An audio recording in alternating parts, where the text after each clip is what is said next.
This city of Orem, where boys and girls play, businesses flourish, traffic increases daily, and schools and churches exist every few blocks, once was a place only for hostile Indians and coyotes, barren, rocky, and formidable.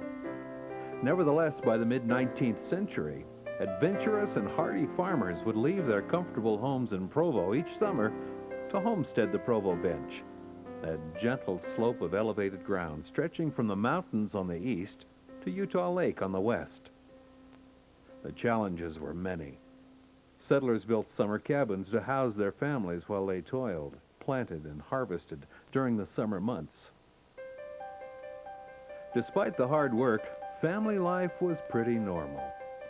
Mr. and Mrs. Elliott A. Newell proudly announced the birth of the first white baby girl born on the bench on April 10, 1863. They named her Ella Melinda. After their 6-month stay, the family returned to Provo. Hopes for a profitable farm life on the bench improved greatly in 1863, when settlers gathered together to hand-dig a small canal to carry water from the Provo River to over 2,000 acres of thirsty bench land. The trench was 6 feet wide and 2.5 feet deep. The Provo Bench Canal and Irrigation Company was formed on December 18, 1865.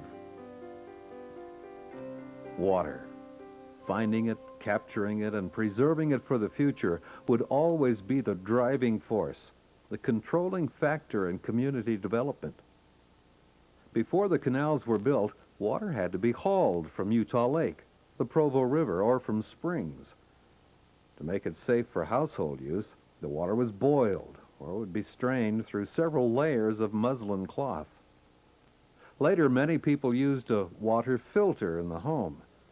The tedious task of hauling water involved even the youngest in the families.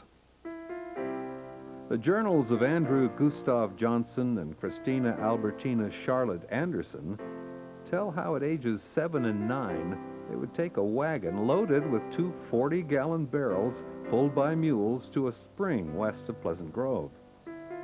There they would scoop the water with buckets and fill the barrels. This was a freezing task during the cold months. Before starting home, the children would hang their wet mittens from the end gate rod of the wagon. The mittens would freeze to the rod. They would put their hands inside the mittens and run behind the wagon, for the mules always knew the way home. When the children reached home, their mother would take their wet clothes off and put them to bed to get warm. In 1868, Mormon apostle George A. Smith was named director of the Provo Bench Canal Company. Elder Smith occasionally became peacemaker when desperate farmers resorted to guns to settle an argument over water terms. It was Apostle Smith who plotted a city on the southwest portion of the bench in 1870 and hoped to attract new settlers. A group of women from Salt Lake City planted mulberry trees at that site, anticipating a thriving silk industry. But they were disappointed. The silkworms fed on the leaves, and the trees which survived only provided fruit in later years for a few hungry settlers. About this time, the North Union Irrigation Company was organized to bring water north from the earlier canal. A few small springs were discovered near an old rock house known as Guard Quarters at the mouth of Provo Canyon. But it took 10 years before the springs yielded enough water, and another canal line was dug for water to reach the bench. This canal, later piped, was named Alta Ditch and was said to be the highest high-line ditch and one of the oldest canals in the country. It was time now for settlers to think about a permanent home on the bench. Thomas and Mary Ann Benson Cordner were the first to accept the challenge. In 1877, they sold their Provo home and stayed with their 5 children on their 160-acre homestead to face one of the bitterest winters ever. Although they did their best to prepare the cabin for winter, the snow would often blow through the cracks in the mud-plastered walls. Still they stayed, undaunted. On St. Patrick's Day, 1879, these Irish immigrants added another son to their family. Alexander Cordner is recorded as the first white boy to be born on the bench. Encouraged by their example, more families headed for the bench. Land was $1.25 an acre, less than the price of a hamburger today. To own the land, a homesteader had to spend at least 6 months a year for 5 years and make improvements to their homestead. Some of the early settlers, along with the Newells and Cordners, were Thomas Jefferson Patton, Andrew G. Johnson, John S. Park, M.J. Knight, Alfred N. Billings, Samuel Hadfield, J.W. King, James Lovelace, Samuel Skinner, Joseph Evans, David S. Park, Peter M. Wentz, James Stratton, Amasa Meekum, Thomas Barrett, Sam Baxter, Newell Knight, August Johnson, and Charles Johnson. They became the movers and shakers of their day. Many of their descendants still live in Orem. Newell Knight Sr. and his son planted the first fruit orchard of any size in 1885. By 1894, they were harvesting and selling delicious produce to people who traveled many miles to the bench. A reputation for the area was established. Staple foods were molasses, cornbread, white beans, jackrabbits, and carp from Utah Lake. For meat in the winter, the settlers would drive deer and buffalo out onto the frozen lake. When an animal fell through thin ice or slipped, the nearest hunter would slit its throat. The meat would then be cut up and salted for winter storage. Entertainment was simple. Neighbors often gathered at each other's homes for molasses taffy pulls, corn popping, singing, or dancing. Cornelius and Elizabeth Baxter recorded that parents often discussed farm problems while the children played games until they were exhausted. And that was the signal to bundle them all up in the wagon and go home. The Journal of Don Carlos Clayton tells how he and brother and sister Nuttall organized a dramatic association for the purpose of buying an organ for the LDS ward. Some of the plays were 10 Nights in a Barroom, A Forest, That Rascal Pat, and Little Toddly Tim. Clayton said he usually took the comic part. 7 sisters who lived in the valley formed a chorus and performed everywhere, even traveling by horse and buggy to Salt Lake City. One of the first businesses was a small country store, opened in 1890 by Melissa L. McBride at 530 North State. The stone structure also housed the first post office, with McBride as acting postmaster from January 28, 1898 until December 6, 1902. At that time, rural free delivery was extended to the bench from the Provo post office. The opening for service of the 67-mile electric train on July 24, 1913 was an exciting and historic event. Now, farmers on the Provo Bench could load their freshly picked crops of cherries, apricots, peaches, pears, and apples and ship them to eager markets in other parts of the country. Farmers also shipped their eggs as far away as New York City. It said a New York restaurant advertised fresh Utah eggs on its menu. Because of the railroad's importance, the farmers who comprised most of the newly organized Provo Bench Commercial Club suggested changing the name Provo Bench to Orem, after the railroad's owner, Walter C. Orem. They hoped to curry his favor, and they did. When Mr. Orem heard of the honor, he purchased property at about 800 North, thinking the town would centralize there. He told the town fathers to tax it to the hilt to help the town prosper.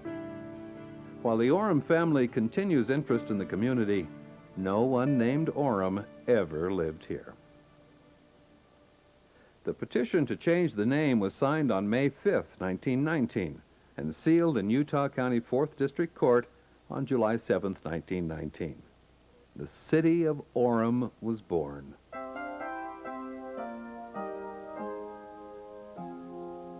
The first town board members were J. Lawrence Snow, Emery McKellop, Niels A. Jacobson, J. W. Gilman, and J. A. Lovelace. Meetings were held wherever they could find space. Snow's store under streetlights, in homes, and even in orchards with fruit boxes as chairs. Although decisions were given serious thought, minutes were sketchy. In fact, the minutes of the first 2 years don't even exist. Storage room being scarce, Russell K. Homer, the first town clerk, kept the town records in his car. One evening, while he attended a lodge meeting in Provo, Mr. Homer's car was stolen. The car was later recovered, but the town records were never found. There was no place for town funds either. Neil Jacobson once said he buried the town treasury in a sack in his orchard when he had to leave town. When he returned, he discovered the sack had been dug up by a dog. The money was scattered throughout the orchard, but was all recovered. Former clerk Emil Hansen said he once hid the money in the ashtray of a wood-burning kitchen stove while his family had to be away. When they returned, his wife immediately built a good fire in the stove.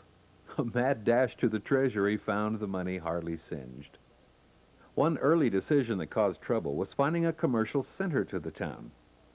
Because so many people owned property, it was difficult to be fair. Tempers flared, and debates were heated. Finally, all of State Street was zoned commercial. Orem now had the longest commercial district of any town in Utah, from 20th north to 20th south.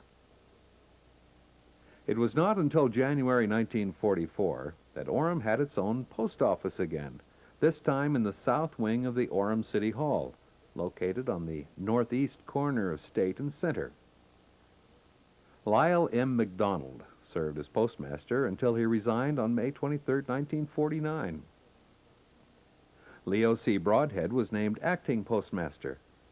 On November 1, 1950, the post office moved into new quarters at 21 North State, where McDonald's now stands.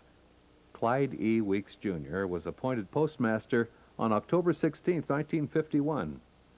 A new, larger building was built at 96 West Center in late 1960. On May 1, 1979, the post office was replaced by a more efficient and larger building at 222 West Center. The first school on the Provo Bench was held in the David H. Kinsey home at 295 East, 720 North in 1880. There were 7 students. Parents hired William K. Henry to teach and paid him in non-cash items. A log school was built in 1883 on 3 acres purchased on the southeast corner of 800 South State for $48. In 1890, a 2-room brick building was added. In 1894, a second school was built on a 2-acre site at the northeast corner of 300 North State on land donated by John S. Park. He and Elliot Newell each contributed $100 to help with construction costs. The school was named Sharon after the birthplace of the founder of the Mormon Church, Joseph Smith. The building was used until the end of 1954, when it was replaced with a new building on 400 East, about 5th North, also known as Sharon School. The log school was torn down in 1900, and in 1912, a 2-story, 8-room brick building was built. Because the textbook used was written by a Professor Spencer, a group of young married students going to night school there referred to it as going to Spencer. The name stuck. Spencer School was torn down finally in the late 1980s, and a health spa built there. In the early days, church for the Mormons was held in the Kinsey home on Sundays, and then in the log school when it was built. The first LDS chapel was completed in 1898, just east of the log school building, and named Timpanogos 11th Ward Chapel. The first stake, Sharon Stake, was created on September 15, 1928. Churches for other religions were not established until the 1940s, when people with other beliefs moved to Orem to work at the newly completed Geneva steel plant.